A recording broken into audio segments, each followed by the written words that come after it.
All right, you're about to learn about the flower, the weed that everybody loves to hate. Isn't it true? But if you get in the know, if you realize how good and how amazing this flower is, I shouldn't call it just a flower, it's the whole plant. That's the beauty of this, right? Yeah. It's every bit, nook and cranny is useful. Absolutely, and of course we are talking about dandelion.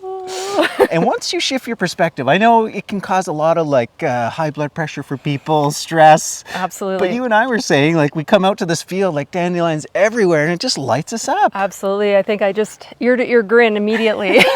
Totally. So just for that alone, it's worth shifting your perspective around this particular plant. And Ramona Remesat. She's our special guest today of Healing Path Herbals. You can check her out on Instagram. You've got a website as well? Not yet. Not yet. It's up here. It's up there, yeah. Well, Yeah. Is Instagram the best way for people to connect with you? Yes. Yeah. Yes, absolutely. Okay. She puts out awesome posts all about herbs, as well as one of your main specialties, which is gut health. Yes. Yes. I'm Yeah. a big gut nerd, so if that's your jam, please come follow me. Cool. Gut herb nerd. Yeah, just all around nerd. Yeah, right on. That's why we get along so well. And you're going to share with us more in depth about dandelion. Yes, I would love to do that. So yeah, as Malcolm said, it is pretty much everywhere this time of year. And with that, I think comes some pros and cons. Right. Number one, it's easy to find. However, number two, it's not so easy to find ones that have not been sprayed, unfortunately, because it is, as Malcolm was saying, not everyone's favorite, right? They look at it and they get heart palpitations, it's wrecking my lawn.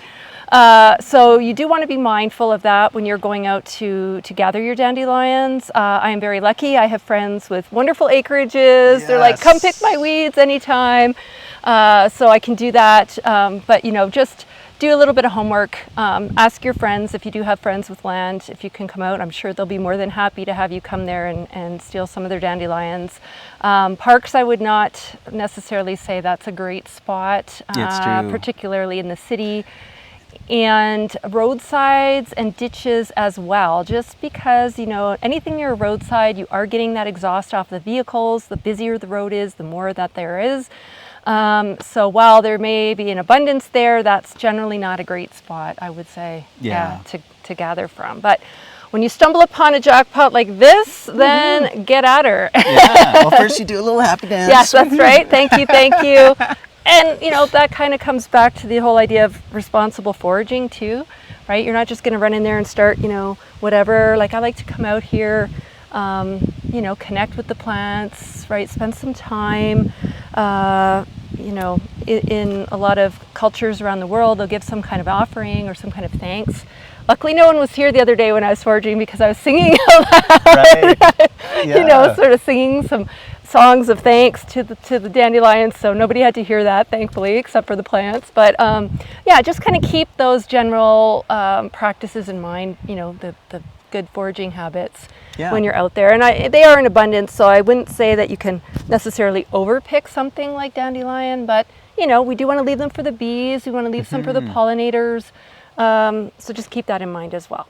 Yeah, cool. Okay, so maybe just kind of a quick kind of general overview, and we'll get into each specific part as we show you harvesting, how you harvest. Yep. We'll talk a little bit about what you do with it, but just kind of overall, in general, what is dandelion good for? Why do we need more of this in our life? Oh, it really is a great digestive support. It's interesting that the herbs that come up the quickest in the spring seem to be the ones that really help us in that area, because during the winter we're tending to eat heavier foods, richer foods, fattier foods, right? So in the springtime, it's let's kind of get that system going a little more. Let's get rid of the sludge, right? Yeah. And dandelion really shines in that area, I would say, both with the leaf and the roots. So that is a great one, absolutely. And we'll get into, there's different parts that work for different things and different ways that you can use it. But yeah, it is superb for that, and digestion, and it's a diuretic, right? So again, it's going to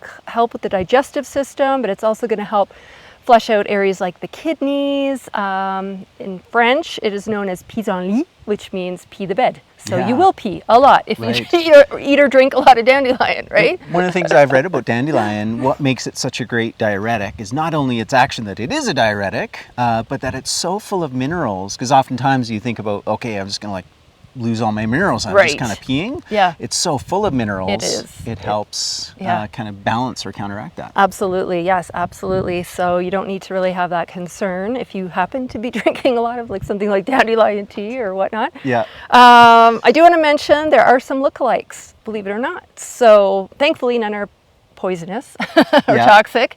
But you do want to be a little bit mindful, you know, when you're looking, especially if the flower isn't open right away, because the leaves can look very similar to something like sow thistle and whatever. Right. So, you know, so with dandelion, we know it has the dented or the, you know, the edges that look like it's been bitten, also like dents de lion, like teeth of the lion. But with dandelion, they don't have fuzzy leaves. So I don't know if I can show this. If we come up a little bit closer there, where am I showing it? So it doesn't have any fuzz, it's smooth, right? And once the flowers do come up, each flower has its own stem. So that's sort of another sort of indicator. Yeah, one flower per stem, just like so. So pretty. See? They make me smile. Yeah. So yeah, so you always want to, before you're harvesting anything, make sure you have the right plant. Right? Yes. And so you got no spray. Do I have the right plant? Check, check. Now you can go ahead. Yeah, so where do you want to start? Do you want to start with flowers, leaves? Well, we're going to harvest some of everything. Yeah. So we'll kind of maybe work our way down from flowers down the plant. down to the leaves and then roots. Sure. Okay, let's jump in. So